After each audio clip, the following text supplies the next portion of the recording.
Welcome back. A tale of inheritance, silence and rot, drawn from the margins of forgotten archives. Tonight we descend into a history best left sealed, but the records persist, and so must the telling. Before we continue, like, subscribe, and share. The setting.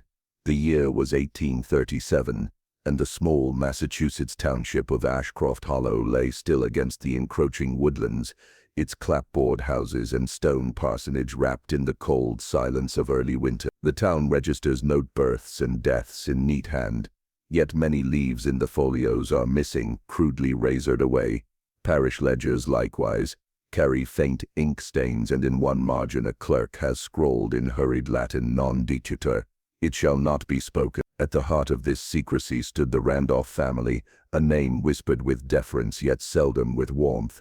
They were physicians, midwives, and custodians of what they called the Covenant, though never allowed in public. Their estate, Greyfriar House, loomed at the edge of the hollow, its shuttered windows facing the town like blind eyes. Domestic unease.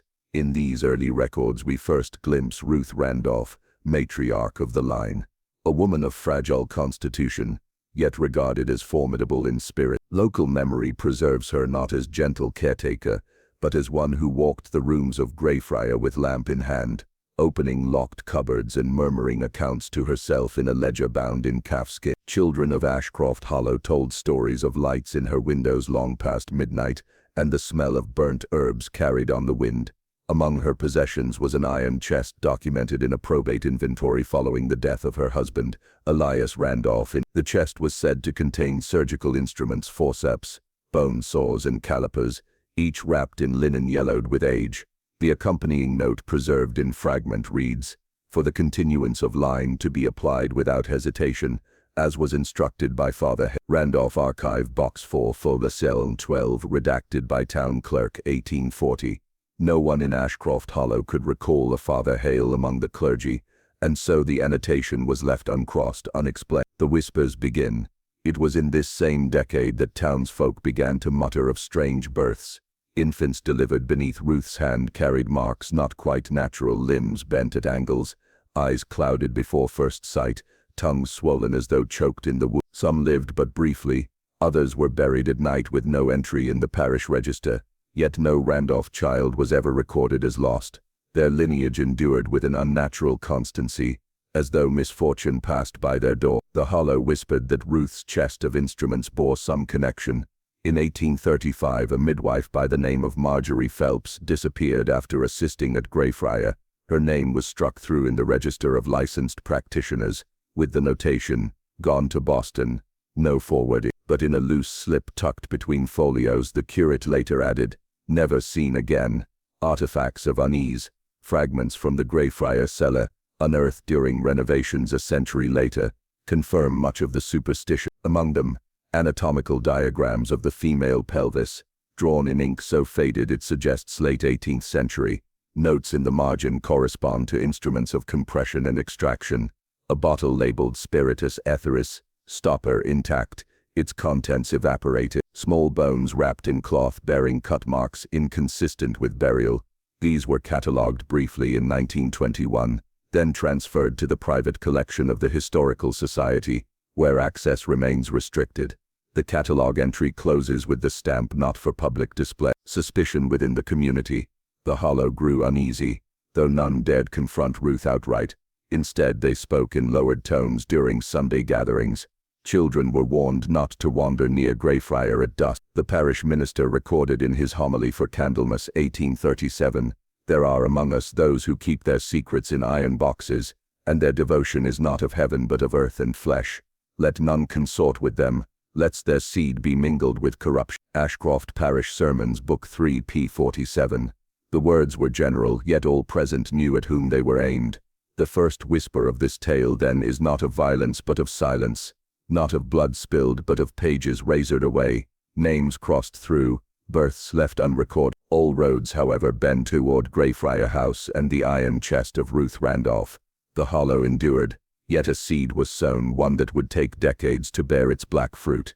The town in shadow, Ashcroft Hollow was not a village of consequence. Its people lived by the seasons, planting, shearing, harvest, and the long hush of winter. The soil was hard, the air damp with the smell of peat. Few travelers lingered. The stagecoach passed through only twice each week, carrying letters that too often went unanswered. Yet the hollow carried a reputation beyond its size. For decades, merchants and parishmen spoke of a singular family who kept to themselves upon the eastern rise. That name, Randolph, weighed on tongues like a bitter draught, spoken seldom, and never in mirth. It was said the Randolphs were physicians when no one else in the hollow could claim training. They kept tinctures, powders, and an anatomy so precise it drew patients from neighboring towns. But theirs was not a charity of comfort. Women recalled hands cold as instruments, the smell of spirits sharp in the room, the muttered references to lineage while a child's life trembled between breaths.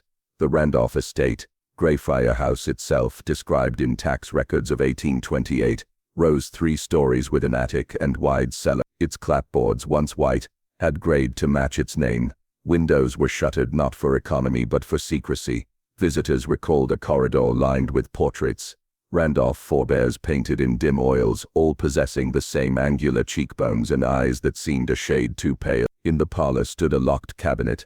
A visiting parish clerk in 1834 left the following notation in his journal. Behind glass, a set of devices most unfit for the common eye. Long irons with hooked ends, saws of delicate make, and certain steel calipers. Mistress Randolph declared them relics of her husband's practice, yet dust upon them spoke of frequent use. The clerk's journal breaks off abruptly after this entry. His handwriting resumes only a month later, with no mention of Greyfriar again. Ruth's vigil. Ruth Randolph aged swiftly after Elias's death, yet her vigilance never faltered. Neighbors often glimpsed her seated by the upstairs window, lamp aglow, lips moving in silent recitation. She kept ledgers bound in brown calfskin, filled with lists of herbs, tinctures, and names. One such volume, seized during a later probate dispute, carried notations in a cipher that scholars have since failed to unravel. The surviving fragments in plain hand included: application of the instrument to the crown when breath ceases, do not relent. Hale's correction, weight of skull may be lessened by incision afore the passage. Keep the covenant entire, even should the body perish. The last line was underlined twice. Whispers among the hollow. Though they feared her, some of Ashcroft Hollow still turned to Ruth in desperation. A mother in labor at midnight, a child fevered beyond reason. She was summoned not from choice but necessity. She would arrive wrapped in her black shawl, carrying the iron chest by its worn handle. Witnesses recalled the cries of women lessening when ether was applied, but not the cries of infants. It was whispered that more than one babe left Greyfriar already wrapped in cloth, never christened, never named. By 1837, parish baptism records showed an odd disparity: 16 births to families across the hollow, yet only 9 christenings recorded. The curate noted in a marginal hand. Others declined the font or were kept in silence. The vanishing of Marjorie Phelps. The name of Marjorie Phelps. The name of Marjorie Phelps. The midwife lingered in these whispers. She had been seen entering Greyfriar with Ruth one frost-bound evening. Afterward, none in the hollow saw her again. A notice was read from the pulpit: Marjorie Phelps has gone to Boston for service. But those who knew her swore she would never have left without word. One boy tending sheep on the ridge claimed he saw smoke from Greyfriar's chimney that night, thick and acrid, unlike wood smoke. His story was dismissed, though he swore the smell lingered for days.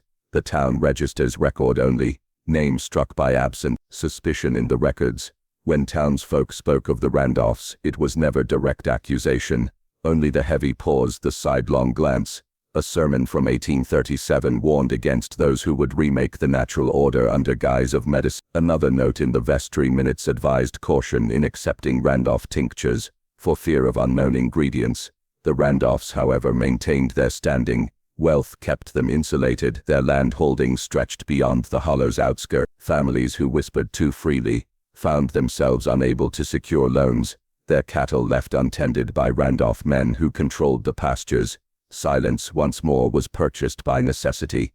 The iron chest again. That chest reappears in nearly every surviving account. Some describe it as common, others as monstrous in size. One letter, unsigned but preserved in the Ashcroft archives, speaks of it thus: the chest was borne into the birthing room as a soldier bears his musket. Within lay instruments polished bright as the morning star, though their edges showed the nick of frequent work. She would not let me see all, but I glimpsed a small saw finer than any joiner's, and clamps as for the binding of bone. The letter breaks off, the ink blotched as if spilled. By the end of 1837, unease had hardened into dread.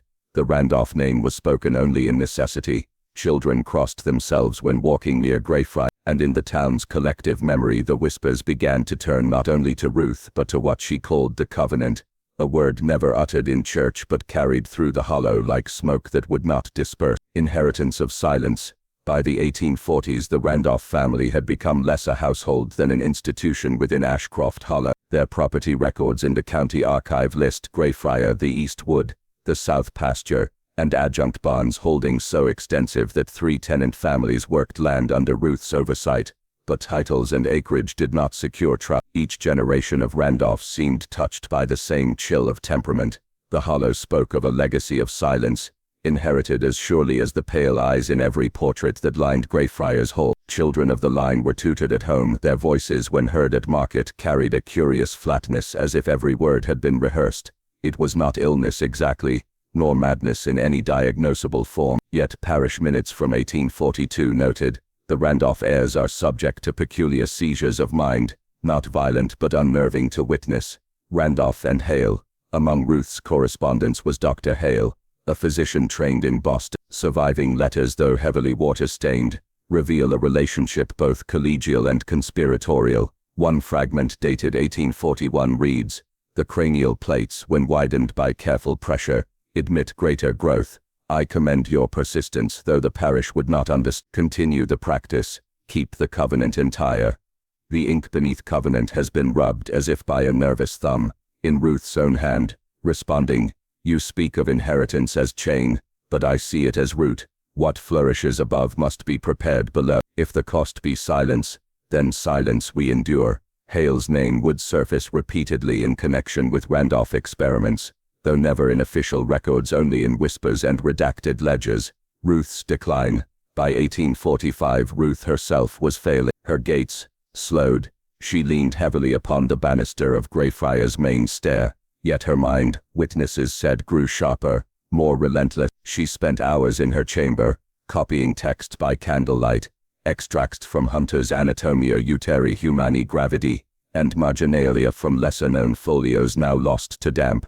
One tenant reported being summoned late at night to carry boxes down to the cellar. He swore they contained skulls, though shrouded in linen. His wife insisted he keep silent, and he did, until confessing on his deathbed. In instruments and their use, an 1846 probate inventory, taken not of Greyfriar but of a cousin's estate, lists a curious loan: 2 steel instruments, one hinged, one serrated, returned by Mistress Randolph. How they came into her possession remains unclear. Scholars suspect they were obstetric forceps, though of a make not standard in Massachusetts at the time.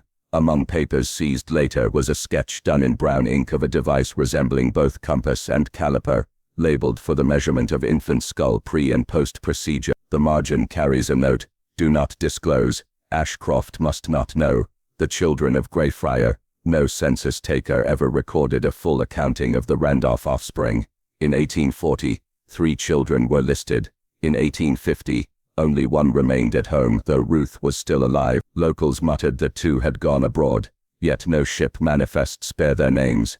A rare surviving school ledger notes a boy, E. Randolph, enrolled for a single term, then struck through. The teacher added in faint pencil, "Could not abide his manner.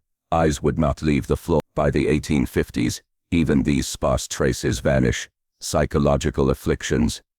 A Boston Medical Journal of 1849, Transactions of the New England Society for Medical Inquiry, contains an unsigned case report. Subjects of one family, remote, exhibit an hereditary condition marked by loss of affect, nocturnal recitations in the voice, and certain cranial peculiarities. Treatment ineffective. The matriarch insists on continuance rather than cure, though the family is unnamed. Later marginalia, likely by a catalogue clerk, penciled Randolph in the gutter of the page. The covenant repeated. It was in these years that the word covenant became inseparable from the Randolph name. Some said it referred to a pact between Ruth and Hale, binding their medical experiments across generations. Others swore it was older, carried from Europe before the family ever settled in Ashcroft Hollow. Whatever its origin, The covenant was spoken of with dread. A farmer who once delivered wood to Greyfriar recalled Ruth whispering it to herself as she stirred a tincture over the hearth. He fled without waiting for payment. The town turns away. By mid-century, Ashcroft Hollow had learned not to pry. Greyfriars stood aloof, shuttered, its fields tended by silent men. When deaths occurred within the Randolph circle, burials were private, the graves unmarked. A few stones bore initials only, dates half-legible. The curate who protested was quietly replaced. The Randolph silence bred the town's silence. Those who questioned too loudly found their credit revoked, their hay left uncut, their kin refused treatment in desperate hours. Thus the Hollow lived in uneasy truce with its most powerful family, a growing unease. Yet beneath that truce, unease ripened into terror. Strange cries were reported from Greyfriar on storm nights, cries not wholly human, yet not entirely beast. A boy claimed he saw lights in the attic windows that danced like lanterns though no one entered. Most chilling were the parish notes of 1852 recording a disturbance at the Randolph vault in the churchyard. The entry was redacted in later copies, but the surviving scrap mentions removal and instruments employed. Thus, by the time Ruth entered her final years, the Randolphs had become specters within their own hollow. Their name was seldom spoken, their house seldom visited, yet the covenant whispered, invoked and feared bound them still, as though silence itself had been bequeathed from one Randolph to the next. Greyfriars stones. Greyfriar stood not merely as residence but as monument. Its clapboards, weathered to silver grey, concealed rooms of odd proportion. Ceilings sloped without symmetry. Windows were set higher than eye level, as though the builders wished to deny the inhabitants any easy view of the outside world. Visitors wrote of the air within, always faintly metallic, tinged by the scent of tinctures steeped too long in stoppered glass. One tradesman swore the walls themselves absorbed sound. You spoke and your words seemed swallowed before they could echo, he recorded in a letter preserved at the County Historical Society. Even the stair treads were worn only in the center, never at the edges, as if all who dwelt there kept to a strict path, never straying. Rooms kept shut.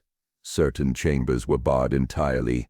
An 1854 housemaid, dismissed after only a week, recalled, 2 doors I was told never to open. The keyholes were stuffed with cloth, and wax was dripped along the crack. Mistress Randolph said they must not admit dust, but I swear I heard a scratching within. No further testimony was taken from the girl. Her family moved west within months, leaving no forwarding address. Other rooms contained cabinets locked with brass fitting. Inside, when pried open years later by creditors, were found surgical texts in Latin, French, and German, none with publishers' marks. A few pages bore seals blacked out by ink, and margins that carried sketches of fetal development, spidery and The whispered gallery. Most disturbing was the East Gallery, lined with Randolph portraits. Each sitter bore the same pallor, the same pale gaze. A visitor in 1856 described an unnerving detail. The faces appeared almost interchangeable, so uniform were their features. I fancied they might have been traced from a single plate, with only costumes varied. By lamplight, the varnish reflected faintly so that the eyes seemed to glisten. Parish rumor held that Ruth Randolph, in her final years, spent long hours alone among these canvases, speaking to them in measured tones. Soundings in the cellar. The cellar stretched beneath the full length of the house. Its walls were brick, damp with efflorescent. Barrels of grain stood beside wooden crates, but in one corner lay tools not of agriculture, bone saws, clamps, a rack for drying linen that bore faint brown stains. A tenant boy tasked with fetching kindling claimed he once saw a lantern burn there when all above lay in darkness. He crept closer and heard a muttering voice, though he could not discern the words. When he told his mother, she slapped him silent. Later catalogers noted on the inventory of the cellar, certain implements removed to Boston, 1861, for study. Destination unclear. Parish disturbances. The church registers of 1857 contain an entry, later struck through, infant baptism requested by Randolph's servant, refused by curate, owing to circumstance of birth. What that circumstance was is not specified. 2 months later, the same register notes, disquiet among congregation regarding Randolph pew, now unoccupied these 6 Sundays. The town's gossip linked these omissions to cries heard at Greyfriar, short-lived, strangled cries that ceased too abruptly, as though muffled by cloth. Medical notes, annotated. Among the loose folios later recovered from Ruth's chamber was a volume with the cover torn away. Within appeared diagrams of the female pelvis, drawn in ink and labeled in Latin. One plate bore her own marginal note: forceps, apply not to extraction only but to shaping, pressure equal on both sides, else deformity permanent. Another annotation in a different hand: suspected Hales, results vary, inheritance not assured, record carefully. The covenant requires consistency.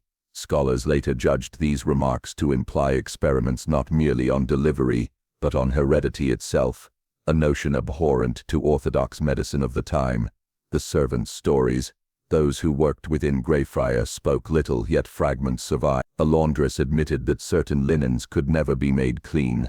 A groom complained of being summoned at odd hours to fetch water from the well, though the household had ample store. One servant recorded privately, "Madam keeps watch by candle, her shadow bending over a bundle she calls by no name. I hear her croon, but the words are not English." When this note was found decades later, the ink had run, but the word covenant could still be discerned at the bottom of the page. Greyfriar shuttered. By the end of the 1850s, Greyfriar's windows were rarely unlatched. Shutters closed even in summer, ivy climbing unchecked. Travelers along the road described the house as blind, turned in upon itself. Yet smoke rose nightly from its chimneys. Some swore they smelled ether drifting across the fields. Others noted a bitter scent like scorched bone. The Randolph name was spoken less often in the hollow. Families instructed children not to linger near the estate. When cattle strayed too close to its fences, they were driven off with stones. A house remembered. When Greyfriar was finally seized in the 1870s, decades after Ruth's death, the surveyors remarked upon the uncanny preservation of certain rooms, as though time itself had been excluded. Dust lay thick, but instruments gleamed as if recently polished. Portraits stared unblinking, varnish uncracked. In one drawer lay a folded parchment, its wax seal broken. Across the top, in Ruth's own hand, the covenant endures. The remainder of the sheet was blank. Thus Greyfriar, with its shuttered rooms and whispered galleries, stood less as home than as witness. It had absorbed the silence of generations, held secrets in its stones, and whispered them only to those who dared to listen. Randolph in decline. By 1858, Thomas Randolph had grown withdrawn. Once a man of steady voice in parish meetings, he began to falter mid-sentence, his words dissolving into murmurs. Neighbors remarked upon the tremor in his hands, which he tried to disguise with gloves. Accounts describe his figure as wasting, yet his eyes remained bright, fevered, almost. Visitors who pressed his hand noted the pulse irregular, as if the heart were tripping upon itself. A physician's note found folded within a hymn book reads, "Mr. Randolph exhibits spasms not wholly epileptic. His aspect is as one whose nerves are consumed from within. Prescribed laudanum, though he resists its soporific effect. Spouse insists upon alternative measures. Hale's intervention. Those alternative measures were supplied by Dr. Hale, an itinerant physician whose name recurs with troubling frequency in the Randolph papers. Hale claimed training in Edinburgh, though no record exists of his graduation. His hand was sure, his prescriptions bold, and his philosophy, so far as it may be discerned, was that disease need not merely be treated, but redirected. One letter preserved in the Society's redacted folio carries Ruth's handwriting, addressed to Hale. "You speak of heredity as though it were clay, to be impressed upon by diligent shaping. If Thomas falters, we must not think his line will falter with him. The covenant demands perpetuity. Bring instruments suitable to correction." The response is absent, though an inventory in the margins of another notebook lists forceps, modified, ether cone, calipers for cranial measure. Ruth's dread. Contemporaries observed Ruth Randolph herself in those years to be increasingly unsettled. A governess, dismissed in haste, wrote privately to her sister. Mistress speaks of shadows at the bed's foot. She confesses she fears her own reflection, that the looking-glass shows not her visage but that of her kin. Multiple. At table she will lift a spoon halfway, then lay it down as if uncertain which hand is her own. These descriptions suggest more than grief. They imply a consciousness fraying under some secret strain, bound in equal measure to faith and fear. Surgical inheritance. Among the Randolph manuscripts is a folio titled De Succession Corporum, on the succession of bodies, though unattributed. Its Latin notes resemble Ruth's hand. Passages discuss the transmission of defects and excellences through birth, and the possibility of correction by deliberate pressure upon the skull and limbs in infancy. One grisly marginal sketch depicts a pair of forceps, not applied to extraction, but to the cranium of a swaddled child, the handles bound tight with cord. Below in English, "If the head be guided early, the mind will follow." The image is stamped faintly, "Property of the medical covenant, to be returned." The parish whispers. By 1859, whispers reached the parish once more. Infants born in the Hollow that year were said to share a peculiar pallor, though not all were of the Randolph line. One midwife interviewed long afterward confessed she had been summoned to Greyfriar by night, only to be dismissed at the threshold. She heard cries within, then silence, then the scraping of furniture across floorboards. Later she was paid, though she had performed no service. Ruth's confession fragment. In a fragment of journal ascribed to Ruth, the following lines appear, scrawled across 2 pages. "What is born of him must not be as he is. The covenant binds me. I must correct. Better to fashion anew than to endure corruption unbroken. If I am cruel for eternity's sake." The ink trails off as though blotted by tears, or by a trembling hand. Medical community silence. Curiously, the Boston Medical Register of 1860 lists no official papers by Dr. Hale, though letters in private archives suggest he corresponded with several fellows. One annotation, unsigned but preserved, reads, "His notions of hereditary shaping are abhorrent to sound doctrine, yet one cannot deny his cases produce results not easily dismissed." He mentions the Randolph Hollow as proving ground. Best not to inquire further. This studied silence suggests knowledge suppressed, or at least politely ignored by his contemporaries. Randolph's final months. Thomas Randolph's decline accelerated. His handwriting, once steady, degraded into spasms of ink. His last legible entry in the family Bible, "I endure for them, may they endure beyond me." By year's end he was confined to bed, his speech reduced to whispers none could interpret. Ruth alone claimed to understand him. Servants heard her answer in calm tones, though his words were but gasps. The Hollow's register records his death in December 1860, aged 37. The margin bears a later hand. Cause, exhaustion of the nervous system. The house after. With Thomas gone, Ruth stood alone at Greyfriar, mistress of its secrets, steward of its covenant. Her presence grew formidable. Neighbors reported she rarely ventured out, yet her shadow moved behind drawn curtains, pacing endless. And beneath the floorboards, the implements of Dr. Hale remained. Forceps, calipers, diagrams, silent testimony to experiments whose results were carried in flesh and bone, unseen by those who dared not look too closely. Greyfriar had absorbed Randolph's suffering. Now it would amplify Ruth's resolve, and the covenant, whispered in margins and sealed in wax, pressed forward with grim inevitability. Ruth alone. The winter of 1861 found Greyfriar in a state both silent and suffocating.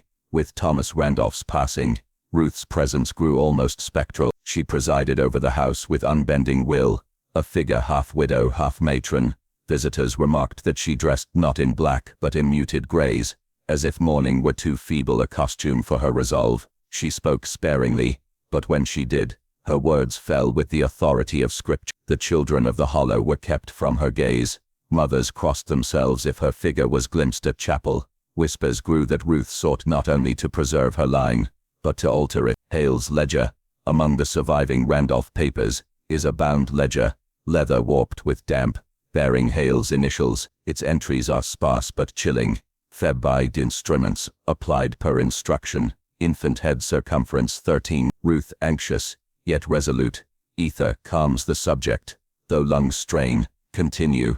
April 12. Results indeterminate. She insists upon permanence. The covenant brooks no delay. Attached between the pages is a folded diagram, 2 sketches of the same infant head. The first natural, the second compressed by steel rings. Arrows mark the narrowing of temples. The ideal form annotated in Hale's crabbed lac. The sheet is stamped faintly in red ink. Societas Anatomica, for circulation only among fellows. Parish rumors. The Hollow's midwives reported strange summons at odd hours. One spoke of a night in May when she was fetched, blindfolded, to Greyfriars chamber. She heard a child's cries muffled by cloth, then a hiss of ether. When she protested, Ruth's voice cut through. "This is not cruelty but correction. Would you prefer the deformity of the fathers visited again upon the son?" The midwife was dismissed at dawn, her hands stained with tincture and soot. She never returned. Ruth's journals, fragments of Ruth's handwriting preserved in the archive, speak more directly. If the blood is to remain strong, it must not be left to chance. Thomas carried weakness. I saw it in his trembling hand, his failing mind. I will not permit such decline to settle upon my children. Their heads shall be shaped, their minds guided. What pain they bear is transient. The covenant requires eternity. The ink grows darker on these pages, pressed deep, as if the quill itself cut into the paper. Evidence of degeneration. The parish register of 1862 records 3 Randolph infants christened within the year. Their names are present, but the margins carry ominous notes. Child weak in limb, skull narrow, eyes set close, survived but a fortnight, yet none dared speak aloud the suspicion that these infirmities were not natural but cultivated. The servant's testimony. Long after, servants recalled Ruth's strange instructions. One footman, dismissed in disgrace, testified she ordered basins filled with snow to cool the infants' brows, then commanded heated irons to press the skulls. I heard the hiss, the crying, then silence. She told us we were to witness God's work made manifest, though I swore it was the devil's hand at play. His words were dismissed as bitter invention, yet they ring with dreadful plausibility. Hale's correspondence. Another letter, unsigned but clearly in Hale's hand, survives.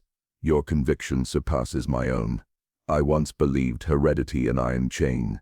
You prove it may be bent, annealed in heat, reshaped. Still I caution that the flesh is frail, and too much pressure breaks what you seek to preserve. Yet you answer that eternity may spare no expense. The letter ends abruptly, as though torn away. Ruth's public mask. To the Hollow, Ruth presented an image of composure. She attended parish feasts, offered alms, and spoke solemnly of providence. Yet even in daylight, her presence unsettled. Children swore her gaze lingered too long upon their heads, as though she measured their shapes with her eyes. A schoolmaster wrote in his diary, Mistress Randolph examined each pupil's brow, remarking how some lines betray weakness of will. She touched young Henry's temple with her gloved hand and whispered, "Here is where the covenant falters." The boy returned home trembling. The burden of silence. Those who suspected dared not speak openly. To accuse Ruth was to accuse the covenant itself, whose influence reached into parish, court, and society. The Randolph name, tarnished though it was by whispers, still commanded fear, and so the Hollow endured its silence. The looming future. By 1863, Greyfriars' windows were rarely unshuttered, yet smoke rose at odd hours from the chimneys, and the smell of burnt cloth drifted across the field. Travelers claimed to hear faint cries carried on the wind, cries muffled and rhythmic, as though timed with some mechanical device. The covenant's hand was at work still, reshaping, pressing, guiding. What Ruth Randolph conceived of as salvation was in truth a legacy of horror, etched not in parchment, but in bone.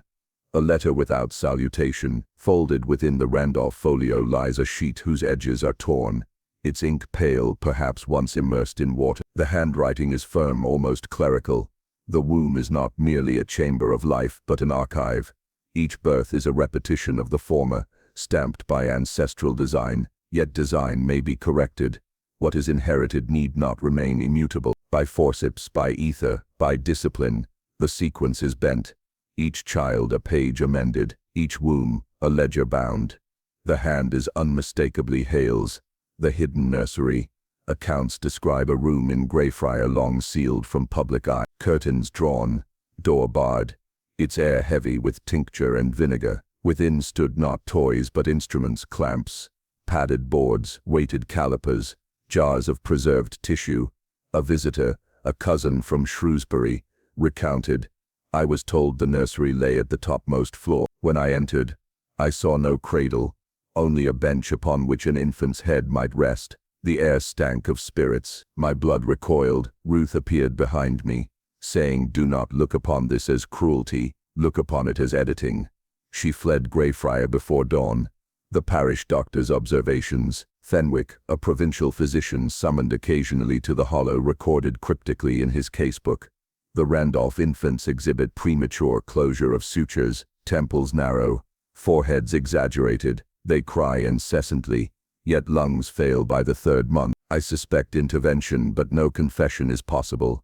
Mrs. Ruth insists upon repeated swaddling with stiffened cloths. I warned her of deformity. She replied, "Deformity is the very purpose."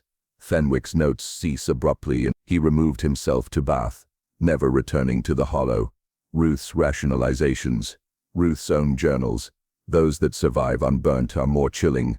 Weakness is a contagion. See how Thomas trembled, how his mind slipped. That stain must not pass forward. I shall forge strength, even if their cries must echo against stone. What is maternal duty if not correction? A mother must prune as well as nourish. Better one child perish than the line fall into ruin. Her script grows angular here, as though pressed by a hand unsteady with passion. Consequences in flesh. By 1865, 3 Randolph children had been interred within the parish ground. Their graves lie unmarked, but registers note failure to thrive. One body, exhumed decades later during chapel renovations, was said to bear a skull unnaturally elongated, sutures fused, jaw underdeveloped, the bones crumbled at touch, leaving only the impression of a deliberate shaping. An infant sculpted, then discarded. The Hollow speaks. Rumors spread faster than fact. Mothers whispered that Ruth had demanded the heads of their newborns be examined, measured, compared. One midwife swore Ruth pressed a coin against each temple, muttering, "This is where weakness begins." Others claimed Greyfriars' chimneys smoked at midnight with the odor of burnt linen and lie as if instruments were cleansed after each attempt. The Hollow grew fearful, but silence held as the Randolph name still commanded dread authority. The Society's shadow. A document survives stamped Philosophical Society of Edinburgh Transactions.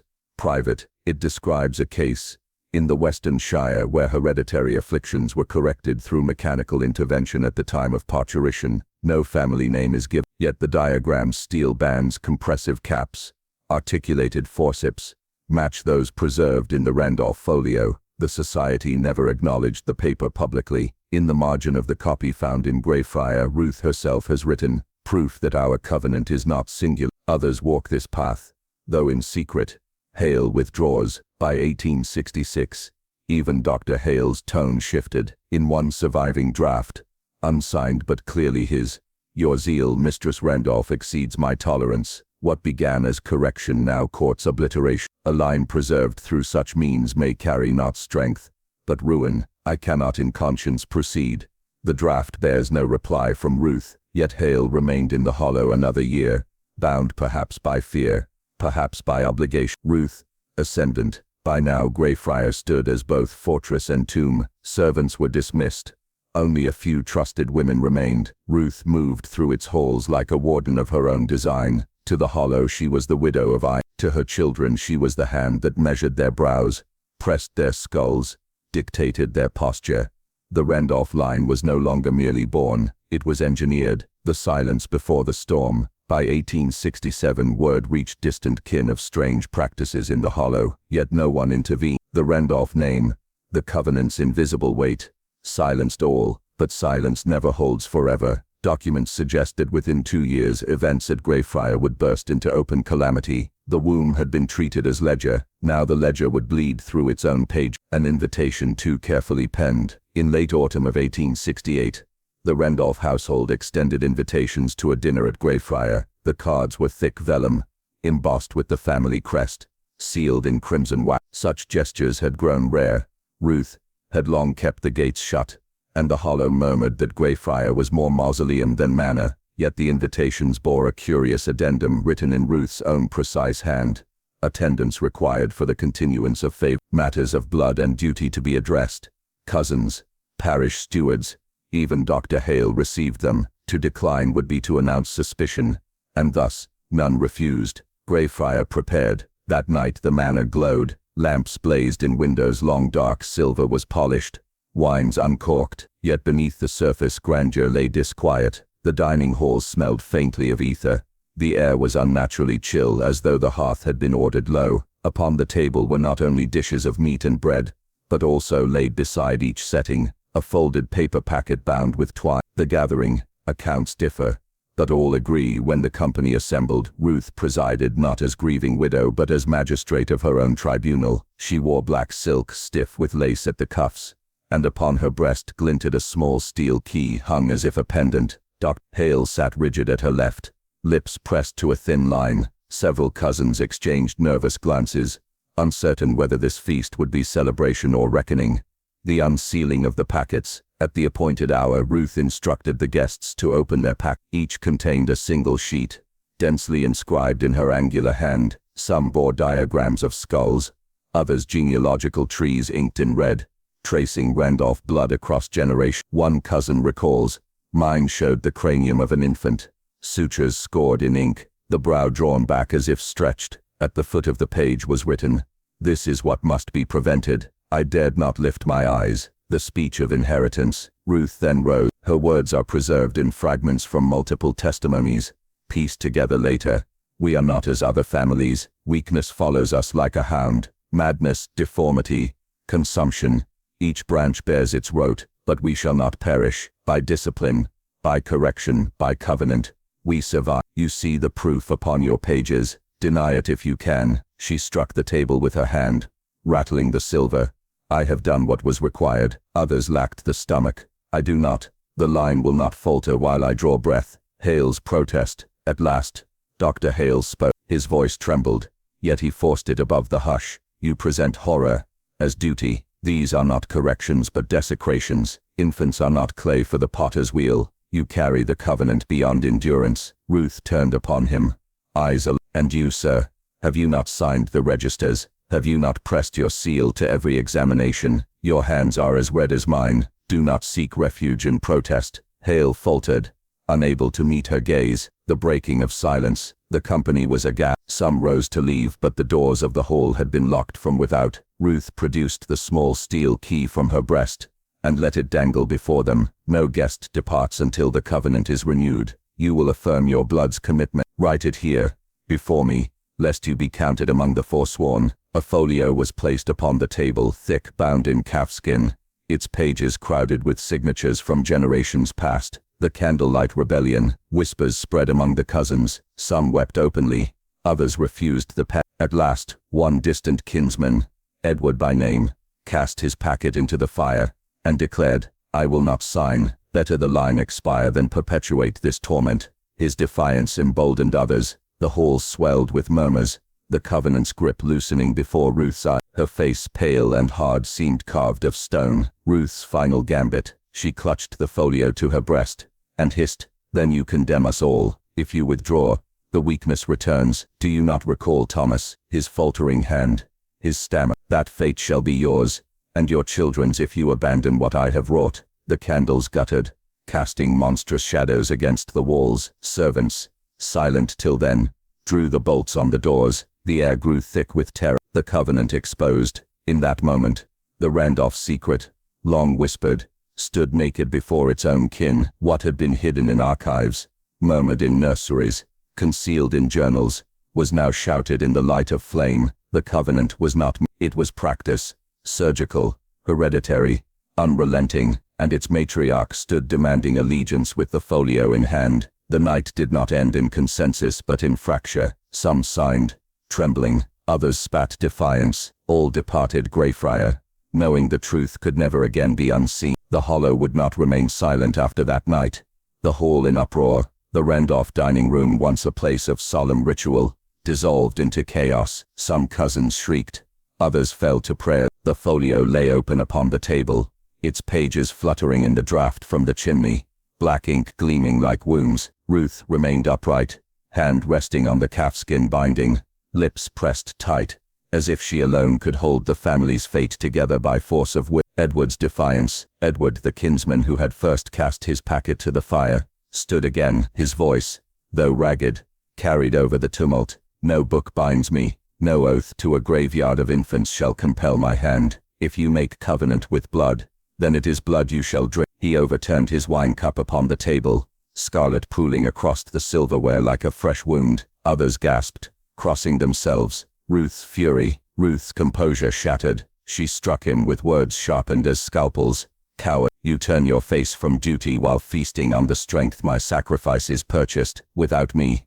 this family is but carrion. You think refusal will cleanse you. Your blood already carries the mark. You cannot escape. Her voice broke on the last syllable, and for the first time her authority quavered. The physician's confession. Then Dr. Hale, long silent after his protest, rose trembling. His hands, stained from years of practice, gripped the back of his chair. It is true, he said, eyes lowered. I attended, I recorded, I sealed the registers. I sought to quiet her, to contain what she called covenant. But I confess, I became complicit. The instruments, those forceps, those charts, you will find my hand among them. Gasps filled the hall. One cousin fainted dead away. The room seemed to reel as the physician exposed himself alongside his mistress. Candles and shadows, the flames wavered, smoke wreathing upward. In the half-light, the folio seemed monstrous, its pages a living thing. Marginalia, in red ink, crawled across diagrams. Skulls opened, infant crania measured with calipers, entries marked with the stamp, property of the Society for Obstetric Inquiry, 1827. Someone whispered. It was not only us. It reached the learned circles. Fracture of the covenant. At last the cousins broke. Some pressed their names in trembling script, unwilling to risk the curse. Ruth invoked. Others tore pages, scattering fragments across the flagstone. Edward seized a poker from the hearth, intending to consign the folio itself to flame, but Ruth clutched it fiercely, crying, "Burn it, and you burn your future." The two struggled, sparks flying, until servants wrenched them apart. A witnessed collapse. One servant later testified in the parish court. She fell then, not as one fainting but as if struck, the book clutched to her breast, her face white as wax. We carried her to her chamber, but she would not release the key from her hand. Even in sleep or death, her fingers gripped it fast. Whether Ruth truly collapsed or merely withdrew is uncertain. The records diverge. Some claim she rose again, prowling the corridors that night, whispering to the portraits of her ancestors. Others swear she never opened her eyes once she was laid upon her bed. The guests depart, one by one. The kin departed Greyfriar before dawn. Doors thrown wide at last, they left in silence, some cursing, some weeping, all sworn never to speak of what they had seen. Yet secrets once unbound cannot be sealed again. The hollow itself seemed to absorb the knowledge. Farmers who had not been present whispered of cries in the night, of torchlight in the manor window. Children refused to pass by its gates, swearing they heard the scratching of quills from within. Long after the dinner had ended, the covenant's ashes. By spring, Greyfriar was shuttered. Ruth remained unseen. Dr. Hale ceased his rounds, retreating into obscurity. The folio itself, whether destroyed, hidden, stolen, vanished from record. Yet in the archives of the parish, one entry appears under 1869. Noted absence of Randolph household from Easter communion. Family divided. Whispers of grave impropriety, to be investigated. The line ends in red ink, then scratched over by another hand. The threshold of silence. Thus ended the supper that shattered the Randolph dominion. It was not fire, nor sword that felled them, but exposure. Once the covenant had been spoken aloud, its power corroded. Kin turned against kin, doctor against matriarch, silence against revelation. Yet history teaches, what collapses in daylight often festers in shadow, and Greyfriar's halls, though abandoned, were not yet cleansed. Greyfriar deserted. By the winter of 1870, Greyfriar Manor stood deserted, its shutters beaten by wind, ivy creeping across stone. The Randolph name, once commanding in council and communion, now carried only unease. Parish records list no births, no marriages, no burials, just absence, a silence more telling than words. Travelers on the old hollow road claimed to glimpse a figure in black,